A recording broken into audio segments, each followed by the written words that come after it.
حدیث نمبر 5520 حضرت سہل بن سعد سعادی رضی اللہ عنہ سے مروی ہے کہ ایک شخص نے رسول اکرم صلی اللہ علیہ وسلم کے دروازے کے سوراخ سے جھانکا اور آپ کے پاس ایک آلہ تھا جس سے سر کھجا رہے تھے۔ رسول اکرم صلی اللہ علیہ وسلم نے اسے دیکھا تو فرمایا، مجھے علم ہوتا کہ تو مجھے دیکھ رہا ہے تو میں اس کو تیری آنکھ میں چبھا دیتا۔ پھر آپ نے فرمایا، اجازت لینے کا حکم دیکھنے ہی کی وجہ سے مقرر کیا گیا ہے۔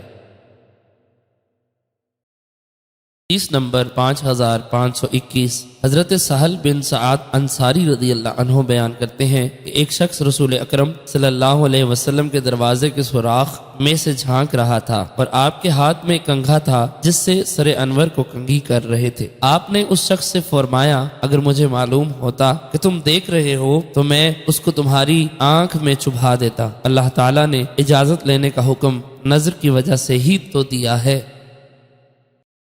حدیث نمبر 5522 ایک اور سند سے بواسطہ حضرت سہل رضی اللہ عنہ نبی اکرم صلی اللہ علیہ وسلم سے حسب سابق مروی ہے۔